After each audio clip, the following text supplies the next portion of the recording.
Apa khabar semua? Harap semua sihat di sana. Saya Cikgu Siva Rahman. Hari ini Cikgu akan kongsikan dengan pelajar salah satu konsep ekonomi yang penting, iaitu keluk kemungkinan pengeluaran atau singkatannya KKP. Baiklah pelajar, sebelum kita melihat lebih lanjut berkenaan keluk kemungkinan pengeluaran, apa kata kita lihat dulu takrifan keluk kemungkinan pengeluaran. Keluk kemungkinan pengeluaran adalah keluk yang menunjukkan had maksimum pelbagai kombinasi dua jenis barang yang dapat dikeluarkan menggunakan faktor-faktor pengeluaran dengan cekap. Mungkin takrifan ni pelajar rasa terlalu panjang. Saya cadangkan pelajar ingat beberapa kata kunci yang penting.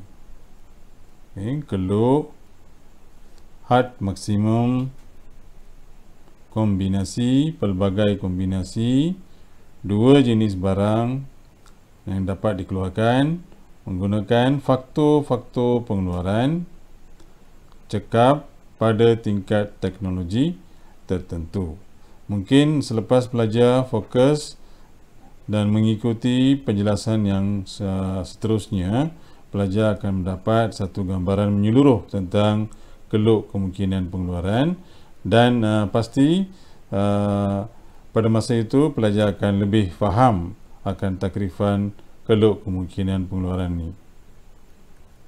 Baiklah pelajar, sebelum kita teruskan, ada beberapa andaian perlu dibuat bagi menjelaskan konsep KKP atau keluk kemungkinan pengeluaran. Andaian pertama, ekonomi hanya mengeluarkan dua jenis barang sahaja, iaitu basikal dan telefon bimbit. Andaian ini dibuat penting walaupun dalam keadaan sebenar, dalam real world, negara mengeluarkan banyak jenis barang, tapi untuk menjelaskan KKP, kita perlu mengandaikan negara hanya mengeluarkan dua jenis barang sahaja. Andaian yang seterusnya, andaian kedua, tingkat teknologi tidak berubah. Ini bermaksud, bagi mengeluarkan basikal, tingkat teknologi atau kaedah atau teknik yang digunakan tidak berubah. Begitu juga dengan bagi pengeluaran telefon bimbit, di mana tingkat teknologinya juga tidak berubah. Baiklah, andaian yang ketiga, sumber ekonomi tetap dari segi kuantiti dan kualiti.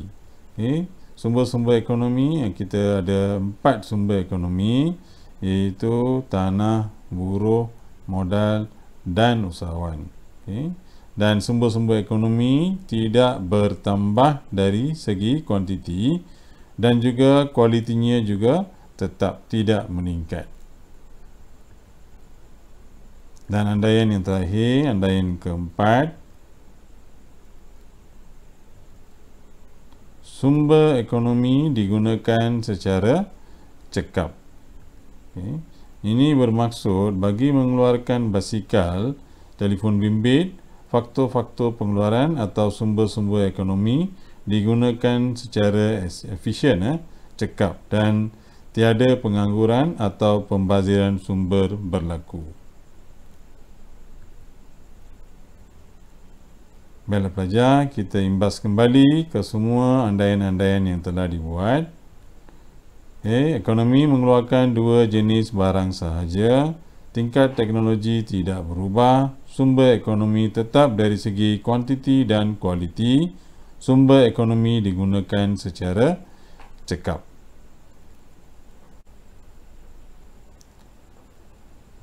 Baiklah pelajar, sebelum kita teruskan dengan keluk kemungkinan pengeluaran, pelajar kena memahami jadual kemungkinan pengeluaran seperti yang cikgu dah jelaskan tadi. Negara mengeluarkan dua jenis barang, iaitu telefon bimbit dan basikal.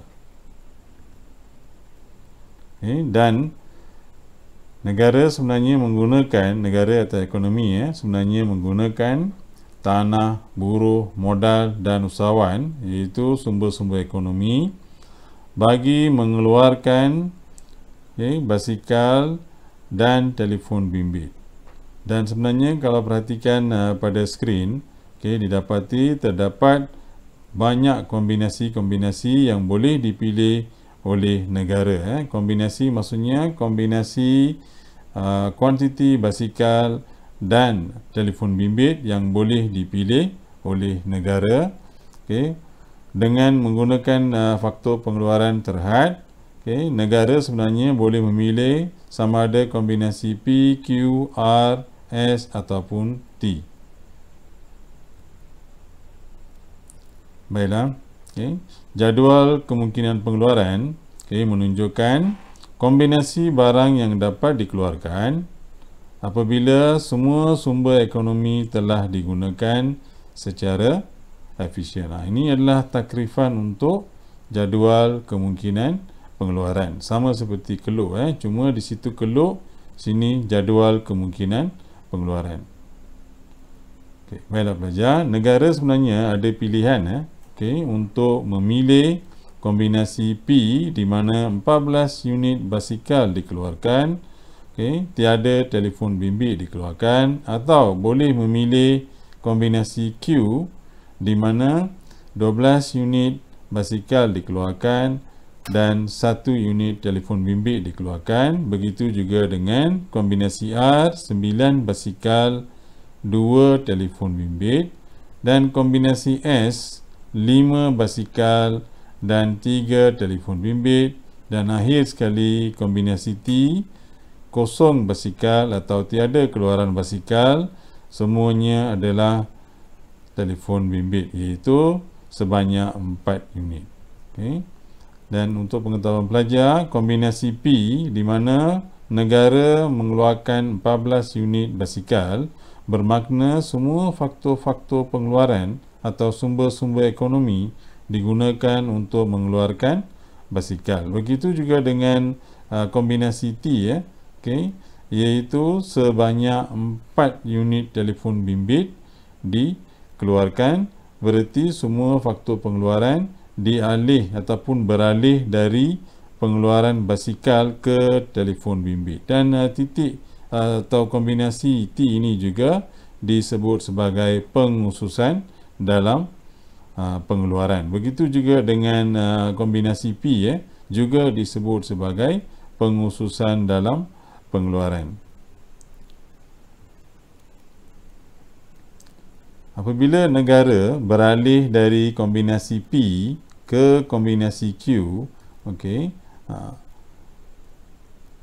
didapati jumlah telefon bimbit bertambah sebanyak 1 unit, iaitu dari 0 ke 1. So, apa yang akan berlaku? Kuantiti basikal terpaksa dikurangkan sebanyak 2 unit. Ini bermakna suatu barang hanya dapat ditambah dengan mengurangkan barang lain. Tidak boleh menambah kedua-dua barang serentak. Ini kerana seperti yang cikgu dah jelaskan tadi, diandaikan ekonomi telah ataupun berada pada tingkat guna tenaga penuh. Baiklah pelajar, sebenarnya apa yang berlaku di sini, kenapa apabila negara menambah telefon bimbit sebanyak 1 unit, terpaksa kurangkan basikal sebanyak 2 unit, kerana berlaku peralihan sumber ataupun peralihan faktor-faktor pengeluaran dari pengeluaran basikal ke telefon bimbit. Kita ambil contoh. Sebenarnya faktor pengeluaran ada tanah, buruh, modal dan usahawan. Kita ambil contoh buruh di sini. Kita andaikan pada asalnya bagi kombinasi P, seramai ataupun sebanyak 3 unit buruh digunakan untuk mengeluarkan 14 unit basikal. Okey, seandainya negara ingin menambah telefon bimbit sebanyak seunit, maka buruh yang tadi berada di sini terpaksa dipindahkan ke pengeluaran telefon bimbit. Okey, maka baru kita dapat menambah pengeluaran telefon bimbit. Jika tidak, memang pengeluaran telefon bimbit tidak berlaku kerana tiada faktor pengeluaran. Kerana semua faktor-faktor pengeluaran digunakan untuk mengeluarkan basikal. Baiklah pelajar, mari kita teruskan dengan bagaimana kita dapat membentuk keluk kemungkinan pengeluaran daripada jadual kemungkinan pengeluaran yang cikgu dah jelaskan tadi ya. Keluk kemungkinan pengeluaran ada dua paksi, iaitu paksi menegak dan paksi mendatar. Paksi menegak mewakili basikal, manakala paksi mendatar ni mewakili telefon bimbit. Dan pelajar sekalian, jangan lupa titik origin di sini. Pada kombinasi P, sebanyak 14 unit basikal dikeluarkan dan tiada telefon bimbit dikeluarkan. Tiada telefon bimbit dikeluarkan, maka kita tandakan kombinasi ni sebagai P. Seandainya negara membuat keputusan untuk menambah keluaran daripada 0 ke 1, maka negara terpaksa mengurangkan keluaran basikal dari 14 menjadi 12. Dan kita dapat saksikan di sini ya. Okey, kombinasinya kita tandakan begini, iaitu 1 unit telefon bimbit dan 12 unit basikal, di mana peningkatan 1 unit telefon bimbit menyebabkan pengurangan basikal sebanyak 2 unit. Dan kita teruskan, jika negara memilih untuk memilih kombinasi yang seterusnya, iaitu kombinasi R, di mana kuantiti telefon bimbit meningkat dari 1 ke 2, bermakna kuantiti basikal terpaksa dikurangkan sebanyak 3, iaitu 12/9. Yang 3 unit ini merupakan kos lepas untuk menambah keluaran telefon bimbit. Yang kos lepas kita akan bincang pada pengajaran yang seterusnya. Buat masa sekarang kita lihat pembentukan keluk ataupun cara memplotkan keluk kemungkinan pengeluaran. Dan kita teruskan, apabila negara menambah keluaran dari 2 telefon bimbit, 2 unit telefon bimbit ke 3 unit telefon bimbit, maka keluaran basikal terpaksa dikurangkan dari 9 unit ke 5 unit dan kombinasi kita namakan S. Dan begitu juga pada kombinasi yang seterusnya, iaitu kombinasi T pula. Tiada basikal dikeluarkan dan kesemuanya adalah telefon bimbit. Ini bermakna setiap kali kita menambah keluaran telefon bimbit, kita ambil contoh daripada 0 ditambah menjadi 1 telefon bimbitnya, maka negara terpaksa mengurangkan basikal dari 14 menjadi 12. Dan seterusnya, apabila negara beralih daripada kombinasi Q ke kombinasi R, bermaksud negara menambah keluaran telefon bimbit dari 1 unit ke 2 unit, maka keluaran basikal terpaksa dikurangkan dari 12 kepada 9 unit. Dan begitu juga bila negara beralih memilih kombinasi S dari kombinasi R bergerak ke kombinasi S, maksudnya negara menambah keluaran telefon bimbit sebanyak seunit, maka terpaksa kurangkan atau kos lepasnya adalah sebanyak 9/5, kita dapat 4 unit. So kita akan bincang kos lepas dalam pengajaran yang seterusnya. Apabila kita menyambungkan titik P Q, R, S dan T, kita akan dapat satu keluk kemungkinan pengeluaran yang berbentuk cembung. Okey, dari titik origin. Ni cembung ni, okey, untuk pengetahuan pelajar kerana kos lepas semakin meningkat. Okey, kos lepas semakin meningkat bererti bila satu telefon bimbit dikeluarkan daripada 0 ke 1, maka kos lepasnya adalah 2 unit basikal. Dan seterusnya bila kita tambah lagi, negara tambah lagi telefon bimbit dari 1 unit ke 2 unit. Apa yang berlaku di sini? Basikal berkurang daripada 12 ke 9 unit, iaitu pengurangan 3 unit, di mana pengurangan 3 unit ni lebih besar daripada pengurangan 2 unit. Dan bagi yang seterusnya pula, apabila negara beralih dari kombinasi R ke kombinasi S, atau negara menambah keluaran telefon bimbit dari 2 unit ke 3 unit, maka basikal berkurang dari 9 unit ke 5 unit, pengurangan sebanyak 3 unit. So maksudnya pengurangan sebanyak 4 unit, 9 tolak 5, 4. Ini kos lepasnya adalah 2 unit apabila negara beralih dari kombinasi P ke Q.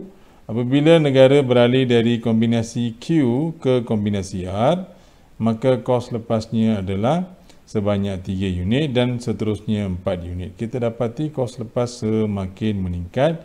Itulah puncanya mengapa keluk kemungkinan pengeluaran ni berbentuk cembung dari titik origin. Okey.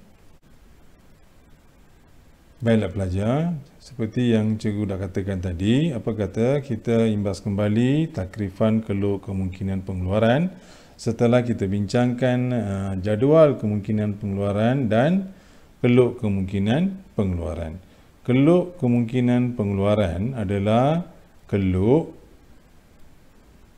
yang menunjukkan had maksimum pelbagai kombinasi dua jenis barang